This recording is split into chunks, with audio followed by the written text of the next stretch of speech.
Olá, meus amados, que Deus abençoe a todos em Cristo Jesus, nosso Senhor. Bem, queridos, hoje estarei compartilhando com vocês o 16º capítulo desta série sobre a grande tribulação. Então vamos à mensagem de hoje: a completa destruição do anticristo e do falso profeta. E a base da minha palavra está no livro de Apocalipse, capítulo 13, a partir do versículo 1. E eu pus-me sobre a areia do mar, e vi subir do mar uma besta que tinha 7 cabeças e 10 chifres, e sobre os seus chifres 10 diademas, e sobre as suas cabeças um nome de blasfêmia. O capítulo 13 de Apocalipse descreve o conflito entre o anticristo e Deus, como também ao seu povo santo. A besta que sobe do mar é o último grande governo mundial da história e consiste em 10 reinos sob o controle do anticristo. O mar representa muitas nações. O dragão Satanás concede seu poder a esse governo e o usa contra Deus e contra os seus santos. E a besta que vi era semelhante ao leopardo, e os seus pés como os de urso, e a sua boca como a de leão. E o dragão deu-lhe o seu poder e o seu trono e grande poderio. As duas definições acerca do anticristo são a etimológica e a teológica. A definição etimológica para o anticristo procede do grego, que significa aquele que é contra Cristo ou se põe em lugar de Cristo. E a definição teológica: o anticristo é a mais completa personificação de Satanás e o seu mais autorizado representante. É o ditador que assumirá o comando do mundo após o arrebatamento da igreja. O anticristo será um homem que, aliciado pelo diabo, colocar-se-á à sua inteira disposição com o intuito de governar o planeta em seu nome. Ele será um perito administrador, conhecido como o homem da iniquidade, esperto em religião. E Daniel mostra o anticristo como o assolador, um orador com grande eloquência, mestre político, possuidor de grandes habilidades comerciais e será também um gênio militar. Após o arrebatamento da igreja, haverá apostasia mundial, o início da tribulação e a manifestação do anticristo. Assim diz a palavra do Senhor: porque não será assim, sem que antes venha a apostasia e se manifeste o homem do pecado, o filho da perdição. Esse é o período que o anticristo será manifesto no cenário mundial. E então será revelado o iníquo, a quem o Senhor desfará pelo assopro da sua boca e aniquilará pelo esplendor da sua vinda. Analisando o atual avanço da tecnologia, dos computadores, da internet, do banco eletrônico, da crescente globalização dos mercados e das economias mundiais, concluímos que o cenário já está preparado para a elevação de um governo único no mundo. As nações persuadidas pela globalização anelam por um líder mundial com poderes ilimitados, a fim de pôr em ordem a economia, a política e a religião. A esse cuja vinda é segundo a eficácia de Satanás, com todo o poder e sinais e prodígios de mentiras, e com todo o engano da injustiça para os que perecem, porque não receberam o amor da verdade para se salvarem. A influência do anticristo é notada em todas as camadas sociais, da política aos negócios da família, confundindo sutilmente em tudo e intrometendo-se em todas as coisas, promovendo a iniquidade, espalhando a injustiça e semeando a apostasia. Assim, de iniquidade a iniquidade, vai solidificando o caminho da antiga serpente. Portanto, tão logo a igreja será arrebatada, então haverá a manifestação do iníquo ao mundo, e sob a eficácia de Satanás, com todo o poder e sinais e prodígios de mentira, governará temporariamente por 7 anos a todos os povos e nações. A sede política do governo do anticristo será a cidade que chama-se Babilônia.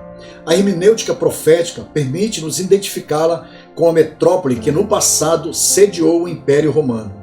Quando este reedificar-se, o anticristo haverá de tomar a cidade de Roma como sede administrativa, mas sua capital religiosa será Jerusalém, que espiritualmente recebe em Apocalipse os codinomes de Sodoma e Egito. Nesse tempo, o Santo Templo já estará reconstruído, e nele o anticristo assentar-se-á como se fora Deus, reivindicando uma adoração que cabe somente ao verdadeiro e poderoso Deus.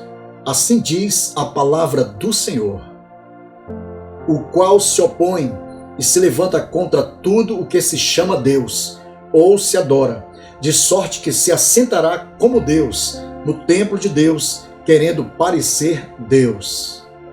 Como representante do pai da mentira, o anticristo terá por objetivo apagar toda a verdade que Deus imprimiu na Bíblia, na consciência humana e na história. Só assim conseguirá aprisionar a humanidade. E por isso Deus lhes enviará a operação do erro, para que creiam a mentira. O espírito do anticristo já começou seu trabalho relativizando a verdade absoluta, inclusive na teológica. Ele é conhecido também como o homem do pecado, promovendo assim a inversão de valores, o aborto, a eutanásia e etc., como se tais iniquidades fossem virtudes teológicas. O anticristo promoverá o culto a Satanás. Durante o seu governo, forçará a humanidade a adorar o dragão e seus demônios, a fim de que a idolatria, no seu mais alto grau, espalhe-se por toda a terra. Ele também promoverá uma economia única e prosperará. O anticristo sabe que somente controlando a economia do mundo conseguirá subjugar a política internacional. Por isso, instituirá um código conhecido como a marca da besta, para que sem o seu número ninguém possa comprar ou vender. Assim diz a palavra do Senhor. Um sinal na mão direita ou na testa, para que ninguém possa comprar ou vender, senão aquele que tiver o sinal ou o nome da besta, ou o número do seu nome, e o seu número é 666. Com a globalização da economia, os governos caminham nesse sentido, não percebendo o que os espera num futuro bem próximo. E vi subir da terra outra besta, e tinha 2 chifres, semelhantes aos de um cordeiro, e falava como o dragão. Essa outra besta é o falso profeta, um líder religioso e influente. Ele será convincente e irresistível. Seus milagres e prodígios mentirosos serão grandiosos de tal forma que até fogo fará descer do céu. O falso profeta realizará 2 grandes sinais. O primeiro será uma falsa ressurreição. Fará com que o anticristo, dado como morto num possível atentado, volte à vida. Assim diz a palavra do Senhor. E vi uma das suas cabeças como ferida de morte, e a sua chaga mortal foi curada. E toda a terra se maravilhou após a besta. Diante do ocorrido, a humanidade exclamará: quem é semelhante à besta? Quem poderá batalhar contra ela? O segundo sinal do falso profeta, ele dará ordens aos que habitam na terra para fazer uma imagem à besta, e dará vida à imagem da besta para falar, e engana os que habitam na terra com sinais que lhe foi permitido que fizesse em presença da besta, dizendo aos que habitam na terra que fizesse uma imagem à besta, que recebera a ferida da espada e vivia. E foi-lhe concedido que desse espírito à imagem da besta, para que também a imagem da besta falasse, e fizesse que fossem mortos todos os que não adorassem a imagem da besta. Com esses 2 prodígios, o falso profeta convencerá os povos a aceitarem o governo do anticristo, e exigirá adoração sob pena de morte, e haverá um grande genocídio aos que não o aceitarem. E adoraram o dragão que deu à besta o seu poder, e adoraram a besta, dizendo: quem é semelhante à besta? Quem poderá batalhar contra ela? E foi-lhe dada uma boca para proferir grandes coisas e blasfêmias, e deu-se-lhe poder para agir por 42 meses, e abriu a sua boca em blasfêmias contra Deus, para blasfemar do seu nome, e do seu tabernáculo, e dos que habitam no céu. O dragão é identificado em Apocalipse, capítulo 12, versículo 9, como antiga serpente, chamada o Diabo e Satanás, que foi o responsável pela primeira apostasia da humanidade, ao induzir Adão e Eva ao pecado. E nos últimos dias, no período da tribulação, ele seduzirá a raça humana a cometer a segunda grande apostasia da história da humanidade. Quando o anticristo proclamar o alcance de todos os seus objetivos, as nações dirão: a paz e segurança. Então virá repentina destruição. Assim diz a palavra do Senhor. Porque vós mesmos sabeis muito bem que o dia do Senhor virá como ladrão de noite. Pois que, quando disserem a paz e segurança, então lhes sobrevirá repentina destruição, como as dores de parto, aquela que está grávida, e de modo nenhum escaparão. Amados, isso acontecerá no final do seu governo, na grande tribulação. A ira de Deus será derramada sobre o reinado do anticristo, levando tanto ele como também o falso profeta à completa destruição no ardente lago de fogo. Assim diz a sua palavra. E a besta foi presa, e com ela o falso profeta, que diante dela fizeram os sinais, com que enganou os que receberam o sinal da besta e adoraram a sua imagem. Estes dois foram lançados vivos no lago de fogo, que arde com enxofre. E o dragão, Satanás, será preso por 1000 anos, e Jesus Cristo implantará o seu reino milenar. Portanto, povo de Deus, prepara-te para o arrebatamento, pois esse grande dia está chegando.